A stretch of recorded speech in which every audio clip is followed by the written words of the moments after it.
चलो शुरू करें। हाँ जी, आपका नाम बता रहे? मेरा नाम राम नारायण कुररिया, मैं अखिल भारतीय किसान सभा का मध्य प्रदेश का राज्य अध्यक्ष हूँ। हाँ जी। और ये आप ना जरा हमारे जो कृषि जो अपने किसान भाई हैं उनको अभी तक इस कानून के बारे में जो पता नहीं है डिटेल में, आप जरा इनको डिटेल में समझाइए। ये जो किसानों का जो आंदोलन चल रहा है जिसमें 500 से ज़्यादा किसान संगठन हैं, इनका मुख्य मांग ये है कि केंद्र सरकार के द्वारा इस देश का किसान, इस देश का खेत और हमारे देश की आज़ादी को बर्बाद करने के लिए अडानी अंबानी के पक्ष में केंद्र सरकार ये तीनों काले कानून लेकर के आई है।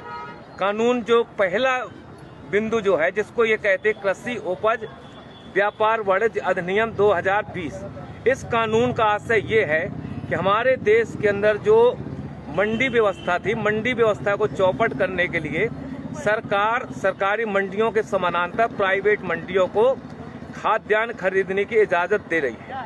मंडी कानून में सरकार ने संशोधन कर दिया। ये जो कानून बना है, इस कानून में कहीं पे भी ये प्रावधान नहीं है कि किसानों के समर्थन मूल्य पे खरीदने की कहीं किसी तरह की गारंटी नहीं है। और इसका आशय हुआ कि अडानी अंबानी जैसे जो व्यापारी और औद्योगिक घराने जो हैं, ये मनमानी दरों पे किसानों की फसलों को खरीदेंगे, सस्ती दरों पे खरीदेंगे, अपनी गोदामों के अंदर जाम करेंगे और उसके बाद जब किसानों के घरों से फसलें खत्म हो जाएंगी, उसके बाद बाजार में मनचाही कीमतों पर इसको बेचेंगे। दूसरा कानून जो है, जिस कानून का इनने नाम दिया है मूल्यों का आश्वासन कृषि सेवा सशक्तिकरण संरक्षण, इस कानून का आशय ये है कि हमारे देश के अंदर जो किसान हैं और किसानों का देसी और विदेशी जो कंपनियां हैं, अडानी अंबानी, किर्लोस्कर, टाटा, बिड़ला, डालमिया, चरतराम, भरतराम, किर्लोस्कर जैसे जो देसी और विदेशी कंपनियां जो हैं, ये विदेशी देसी कंपनियां किसानों के साथ 10 साल का अनुबंध करेंगी और अनुबंध होने के बाद कंपनी तय करेंगी कि हमारे खेत में कौन सा बीज बोया जाएगा। बीज के साथ ये तय करेंगे कि बीज के साथ कौन सा खाद डालना है, कौन सी कीटनाशक दवा डालना है, और उसके बाद किसान अपने खेत में बीज बोने के लिए स्वतंत्र नहीं होगा। दूसरा खतरा जो इस कानून में है, वो खतरा ये है कि किसानों का कंपनियों के साथ जो अनुबंध होगा मूल्य के सवाल को लेकर के, अगर बाजार में अनुबंध से ज्यादा अगर कीमत है, उसका लाभ किसानों को नहीं मिलेगा। अगर अनुबंध के आधार पर बाजार में कीमत अगर गिर गई तो कंपनी गिरी हुई कीमत पे किसानों का भुगतान करेगी।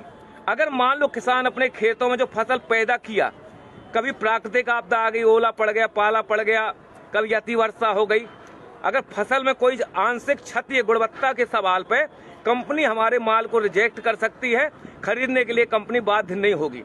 इसमें सबसे खतरनाक पहलू जो है, पहलू ये है कि अगर हमारा कंपनी हमारा अनाज नहीं खरीद रही है, रिजेक्ट कर रही है, अगर किसान दोबारा उस अनाज को दूसरों को अगर बेचना चाहे तो इस कानून में प्रावधान है कि आप इस समझौते का उल्लंघन करके दूसरे को आप नहीं बेच सकते हैं।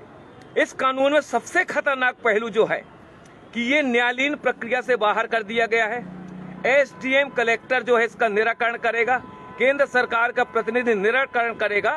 कंपनी और किसानों के बीच में अगर कहीं पे कोई विवाद होता है तो इसमें हाई कोर्ट, सुप्रीम कोर्ट जाने के किसानों को अधिकार नहीं दिए गए हैं। और हम और आप ये जानते हैं कि एसडीएम और कलेक्टर जो है ये राज्य और केंद्र सरकार के प्रतिनिधि होंगे। कंपनी के बड़े बड़े वकील पैरवी करेंगे और किसान के पास इतनी ताकत नहीं, इतना पैसा नहीं है कि उन वकीलों का मुकाबला कर सके और आखिरी में किसान के खिलाफ ही फैसला होगा। इसलिए ये कानून ठेका खेती वाला जो कानून है, खतरनाक कानून है। इस कानून से हमारे देश की खाद्यान्न सुरक्षा खतरे में पड़ेगी। हमारे कंपनियों को अगर ये लगता है कि दुनिया के देशों में कौन सी चीज की जरूरत है, अगर उनको लगता है कि रतन जोत पैदा करना है, उनको लगता है मशरूम की खेती करना है, तो आज हमारे देश का किसान अपने खेतों में जो धान पैदा कर रहा है, गेहूं पैदा कर रहा है, कंपनी उनको मजबूर करेंगी रतन जोत और मशरूम की खेती करने के लिए, क्योंकि बीज वो देंगी। हम लोगों ने देखा हिंदुस्तान के जब ईस्ट इंडिया कंपनी का कब्जा था। ये जो बंगाल था, जब हिंदुस्तान और पाकिस्तान नहीं बना था, बांग्लादेश नहीं बना था, उस समय ईस्ट इंडिया कंपनी ने वहां के किसानों को बाध्य किया था नील खेती करने के लिए। और जब नील खेती किसानों ने की, जमीनें उनकी बंजर हुई, उर्वरक शक्ति खत्म हुई और हमारे देश में आजादी के पहले 1 करोड़ से ज्यादा हिंदुस्तान का नागरिक मारा गया था भूख की वजह से। तीसरा कानून जो है, तीसरा कानून का नाम यह है कि अति आवश्यक वस्तु अधिनियम 2020 संशोधन कर दिया। इस कभी तक हमारे देश का जो कानून था, उस कानून में प्रावधान ये था कि हमारे देश का व्यापारी, हमारे देश का औद्योगिक घराना एक सीमा से ज्यादा अपनी दुकानों के अंदर किसी भी वस्तु को अधिक समय तक जाम नहीं कर सकता था। इसमें कानून बना हुआ था। अब सरकार ने फैसला किया है, हिंदुस्तान के खेत में जो हम पैदा करते हैं, गेहूं, चना, अलसी, मसूर, बटरी, दलहन, तिलहन, शक्कर और सब्जी और फल, इनको आवश्यक वस्तु अधिनियम की परिधि से बाहर कर दिया गया है। व्यापारियों को खुली इजाजत दे दी गई है, जितना चाहो आप खरीद लो, खरीदने के बाद अपनी गोदामों में ताला डाल दो, बाजार के अंदर संकट पैदा कर दो, बाजार के अंदर हाहाकार मच जाए, रोटी के लिए जनता तरसने लगेगी। उसके बाद ये मनचाही कीमतों पे गोदाम के माल को बाहर निकालेंगे और मनचाही कीमतों पे हमारे देश के अंदर जमाखोरी, मुनाफाखोरी बढ़ेगी। इसलिए ये कानून हिंदुस्तान के किसानों के भर पक्ष में नहीं है, ये कानून इस देश की जनता के पक्ष में भी नहीं है। जनता के पक्ष में इस हिसाब से नहीं है कि खेत का अनुबंध कंपनी के साथ होगा, हमारे खेतों में जो पैदावारी होगी वो गोदामों के अंदर चली जाएगी। उसके बाद हमारे देश का जो पूंजीपति है, अगर उसको लगता है कि दुनिया के अंदर फलानी चीज की जरूरत है, तो हिंदुस्तान की जनता को देने की बजाय मुनाफा के लालच में दुनिया के दूसरे देशों के अंदर निर्यात करेगा। हिंदुस्तान के अंदर आने वाले समय में खाद्यान्न संकट पैदा होगा।